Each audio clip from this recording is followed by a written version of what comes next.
Welcome back to the morning show here on Rise News. Mobile telecommunications services have gone downhill in the last few days, owing to a partial disconnection of telephone lines, largely due to increasing and unpaid interconnect debts.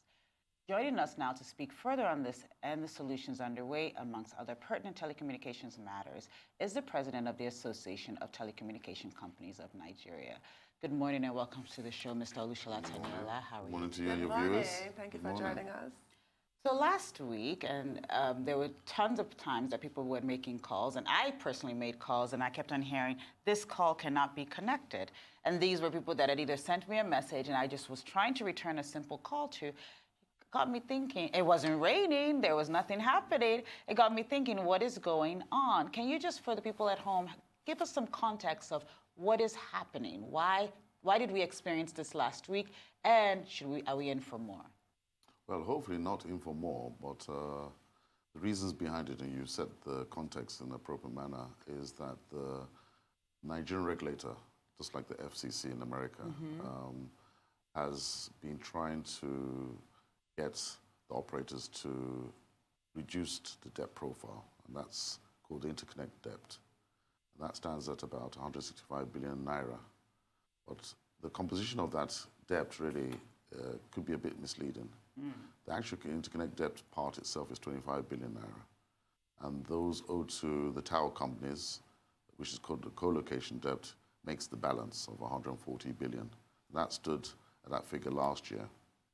The NCC itself, that's our regulator, had called on the operators to try and resolve this through negotiation, which has always been the case. But it wasn't really forthcoming. There was probably about 5–6% of that agreed to be paid. There were payment plans put in place, but they weren't honored. So the NCC itself had actually made or honored requests from certain operators that they should disconnect the debtor companies. NCC, obviously around December, I think this was December last year, with our intervention, decided to be lenient to a degree, to give them a bit more time to meet up with the repayment plans. Obviously, that's almost 8 months down the road, and those haven't happened. I believe that NCC used the tools that they have under their regulatory powers to consider whether there should be full disconnect, or gave partial disconnect and allowed MTN in this case to partially disconnect calls coming in from Globacom. I believe those are the two operators that have maybe a sizable amount outstanding amongst themselves. Well, ATCON itself, the president, last year had actually stated that using the disconnect tool, though legitimate, is like a blunt instrument, because we've done this in the past. If you can recall, for those who are familiar with the CDMA operators, they're no longer around. Yes. I remember those days when you always saw them every day, give you the dongles and all that. Well, part of the reasons for that is they also went down because of the interconnect debts that had piled up. So disconnecting operators, we advocated, would not resolve the problem. And you mentioned, there's a lot more services on our networks now. In those days, when Starcom's around and others, predominantly we used voice calls, and there was very little in the way of data services. Now that's not the case. There's a lot of financial transactions going on on the network. There's a lot of health and sensitive information that's going on our network. I mean, data is zeros and ones, and voice is just one part of those services. So we've sort of pleaded to them that they should look into other methods, and one of the methods is to introduce an automated interconnect clearing system. So yes, we are a prepaid market, predominantly, 98% I think is the latest statistics on that, and that there should be those interconnect fees or co-location service fees deducted at source automatically, so there isn't a need for a pile-up of debt due to certain reasons. They pay prepaid. They're prepaid, yes. There's no argument against that. I think there's. So what happened last week or the week before during the partial disconnect is that yes, if you try to make a call to your loved ones or anyone else on, and you're a Glo customer on a MTN network, it wouldn't go through. So there was a bit of a panic. Well, we're thankful for your intervention, but even as of yesterday, call drops were still rife. So what happens at this point? Are the debts going to be written off? What really happens at this point? Yes, because it doesn't appear that there's any kind of willingness to pay the debts. I think the debts are on their balance sheets, and I think they're assets on their balance sheets, so they won't want to write them off if they know that they're owed these amounts. I believe, and we as ATCON have provided a solution to NCC last year.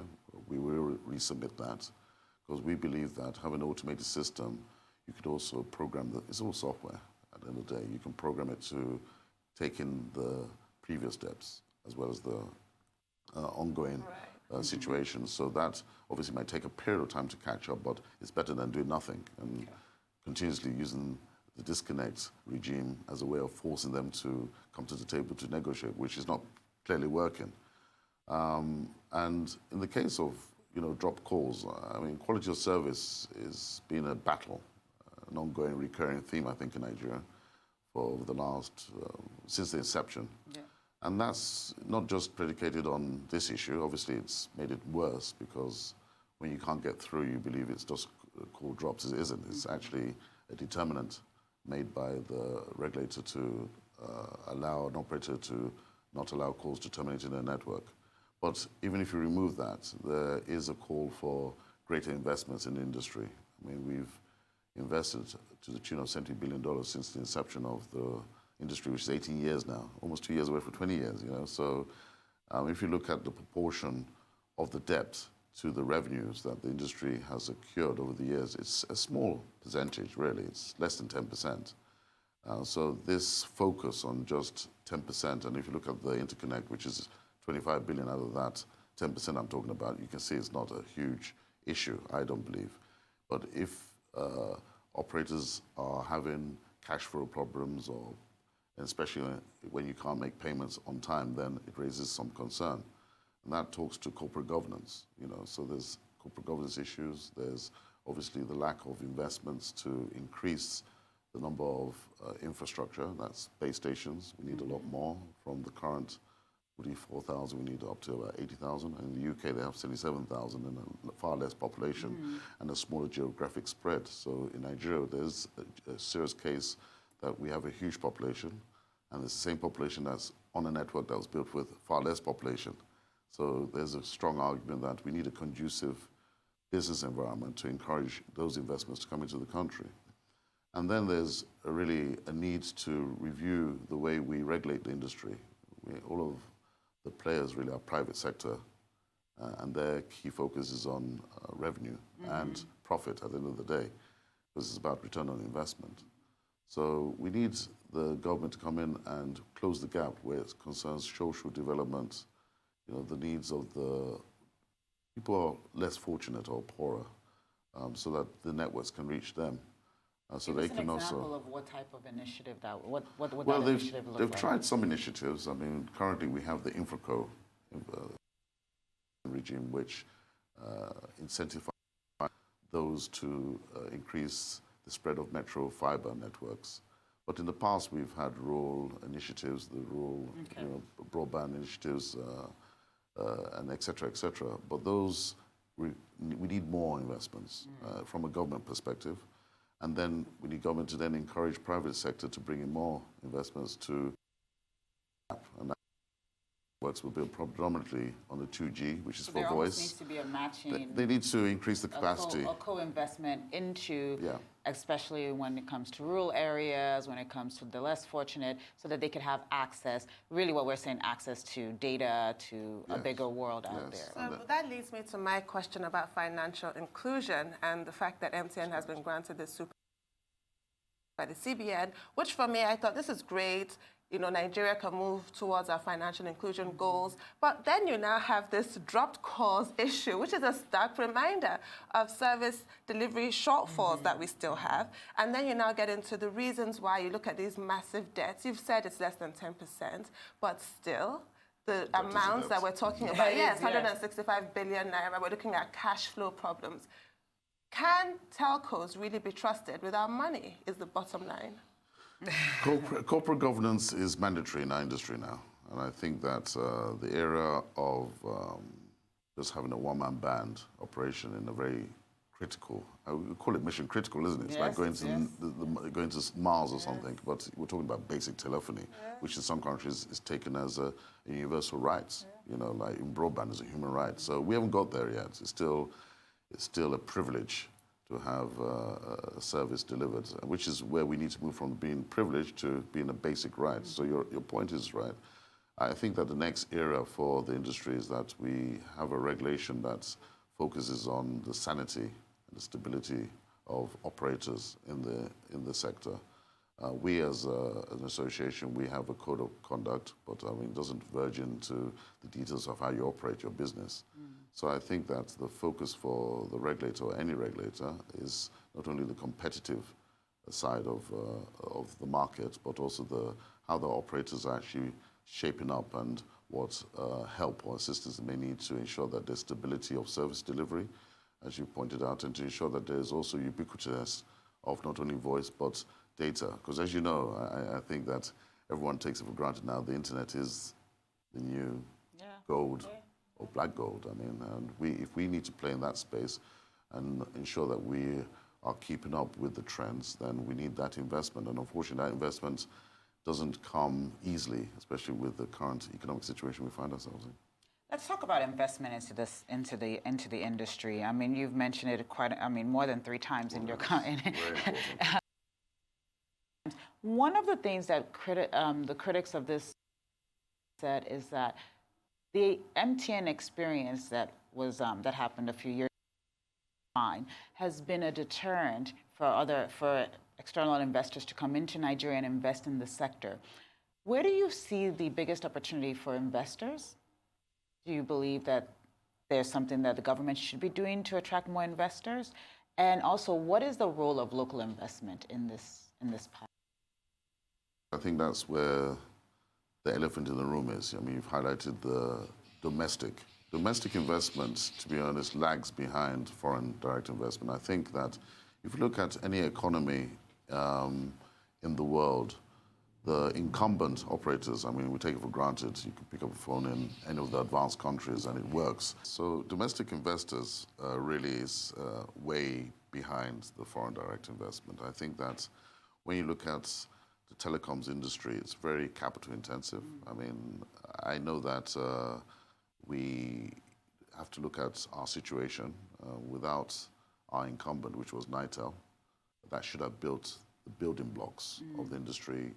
Every private investor has had to invest in areas that they needn't do, and that is predominantly security, power, which is a big issue, 2 generators per site, and then the security around it to secure the infrastructure that's there, and then the supply of diesel, and then they had to build their backbone networks, you know, the transmission, then focus on the services. So there's a huge amount of costs that they wouldn't have been able to factor in other countries where they may have operated or experienced.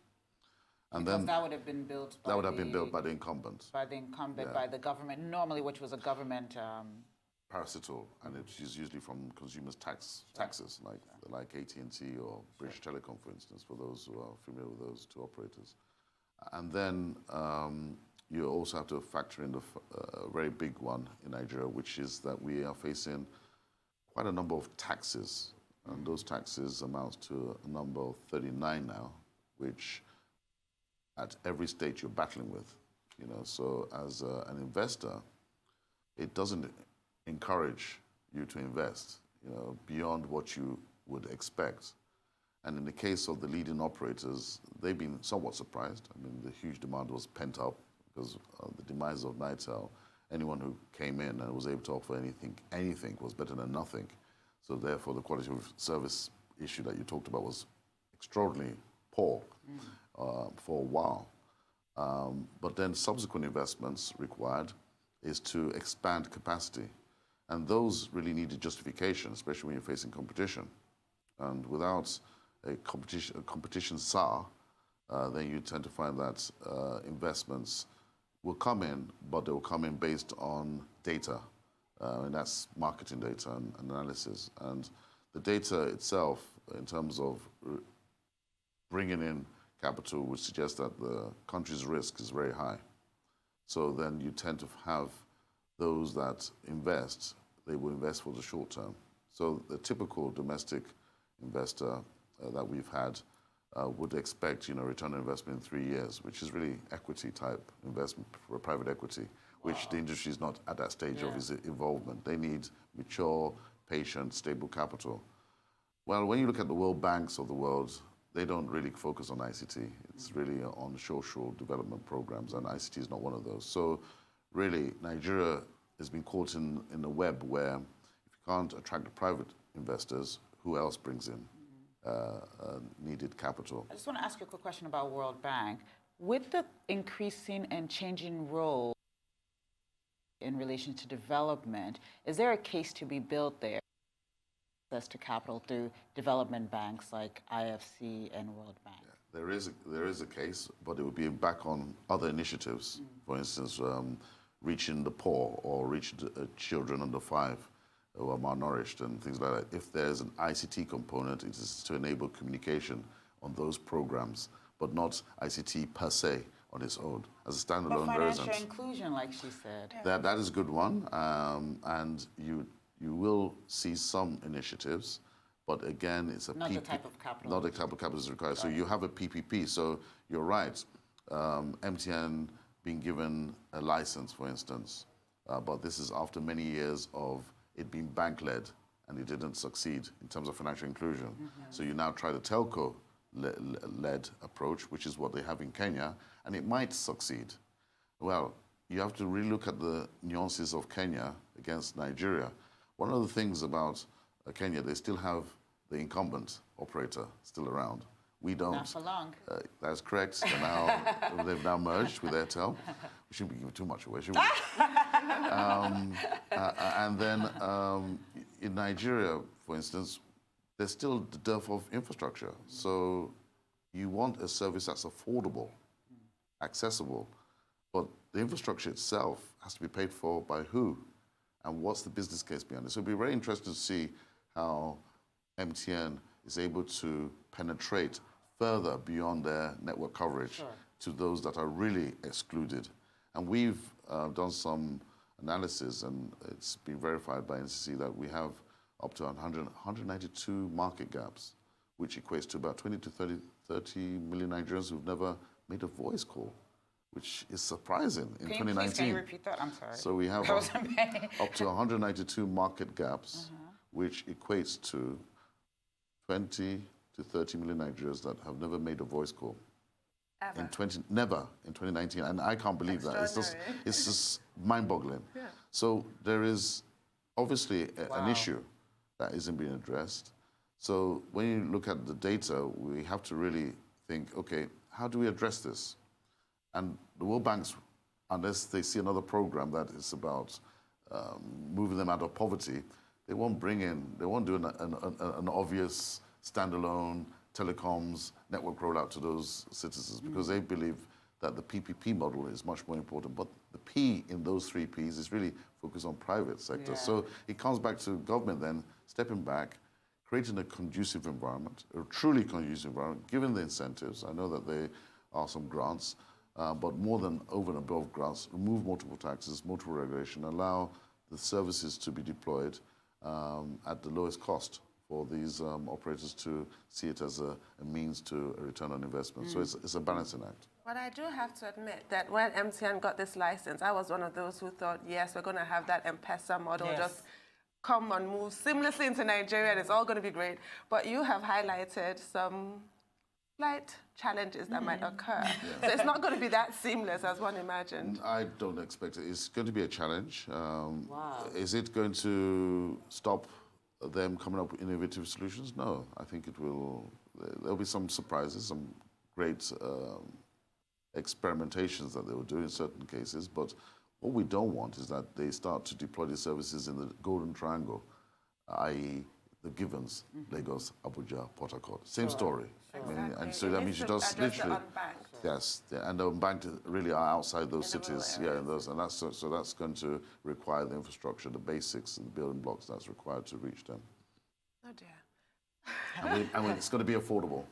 Yes, it has. But that's the thing. Yeah. This is why I was excited about the sort of foray by telcos into financial inclusion, so that there's an alternative to those ridiculous bank charges that a lot of people in rural areas completely balk at. I think most rural people still put their money under the mattresses. Yes. I mean, they're going on their life as if nothing's happening, and they're happy. Yeah. So you've got to give them incentive to say, why would I move from under my mattress or my pillow and put it in some building?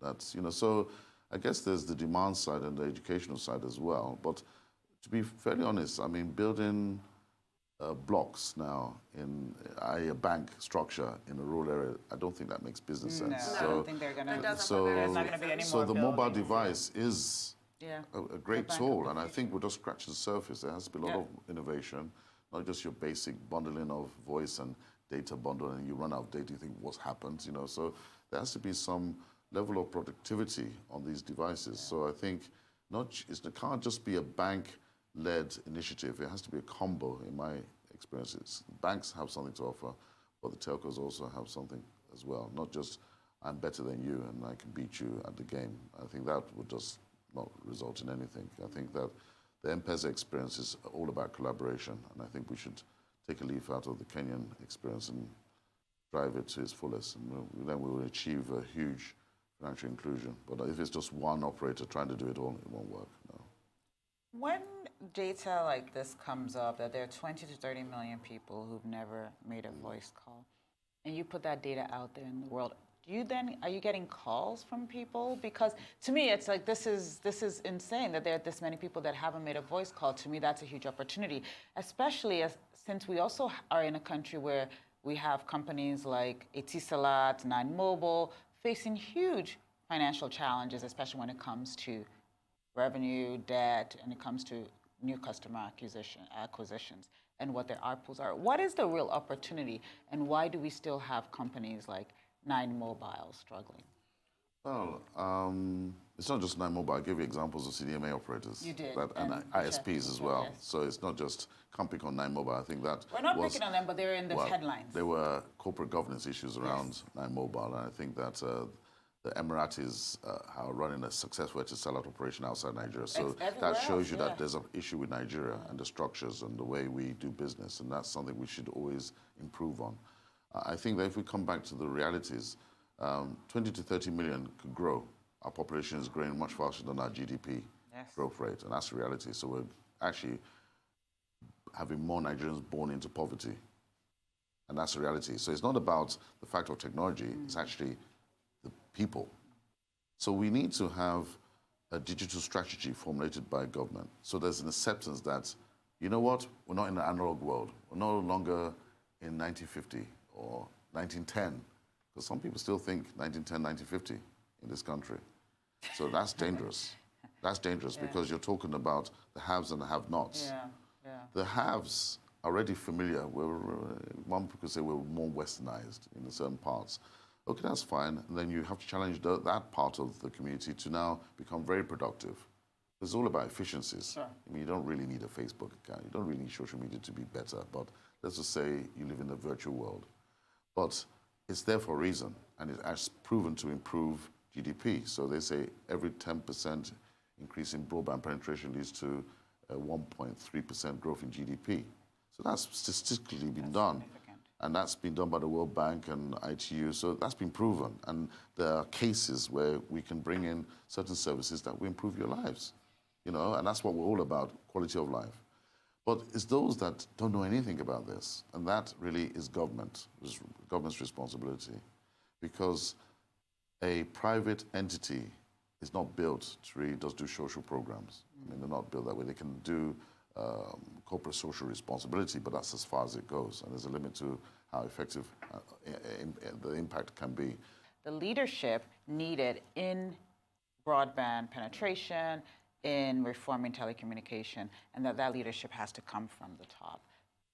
Do you you want to finish your thought? Yes, I was saying that the government needs to introduce a digital strategy. We can't have a lacuna. And what do I mean by that? We had the Nigerian Broadband Plan, which was written in 2012, approved by the previous administration under the then President, Jonathan Goodluck. And right now, that's expired. It's expired in 2018. There's nothing right now. So it's an opportunity for government really to pick up from where it left off. And not only that, to expatiate on it. That includes, it's all-inclusive digital strategy, so it talks about financial inclusion. So it's all knitted in one fine story, not just silos, initiatives, different things, and how does it all peg together. And expecting the private sector does to do it, because obviously the private sector have their own interests.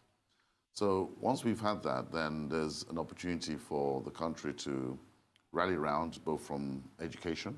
We've always advocated for science, technology, engineering, mathematics, not to say that those are the only subjects that should be picked up in the curricula, but they need to be strengthened.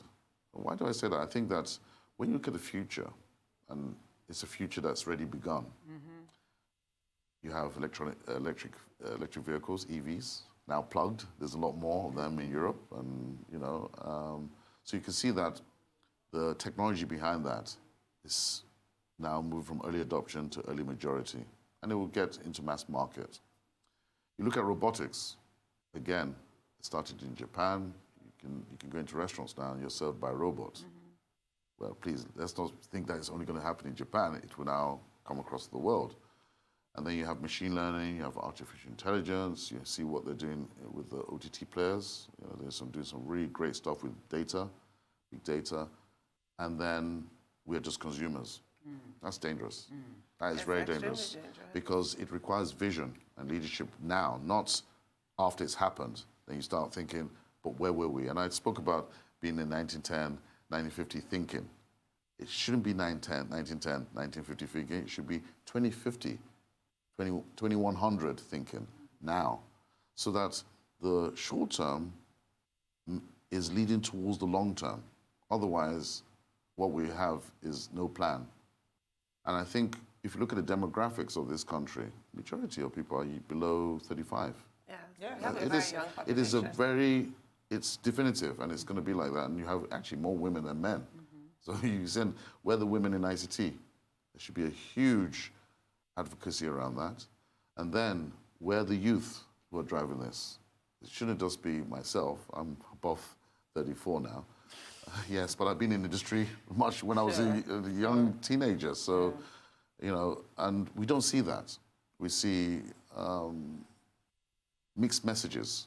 It's almost become like a trend, a vogue, to be seen next to an innovative hub or tech hub. Sure.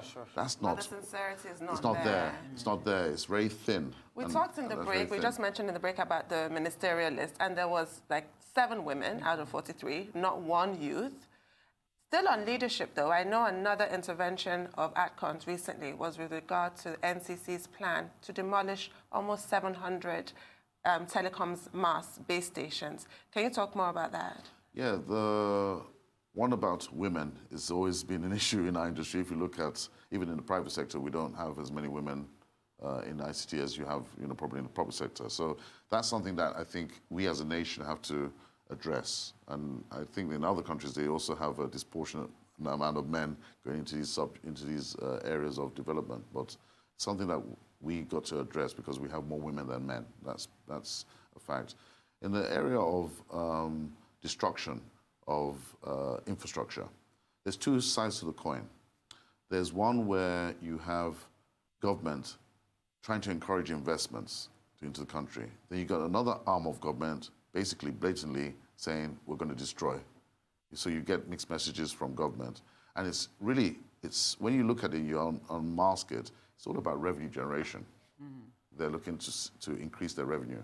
Because of late, the issue around 7,000 base stations, and I'll come to the other story that was trending on 699 or 700 base station, but the 7,000 base station that recently happened over the NCAA, the civil aviation, was that they needed certain permits.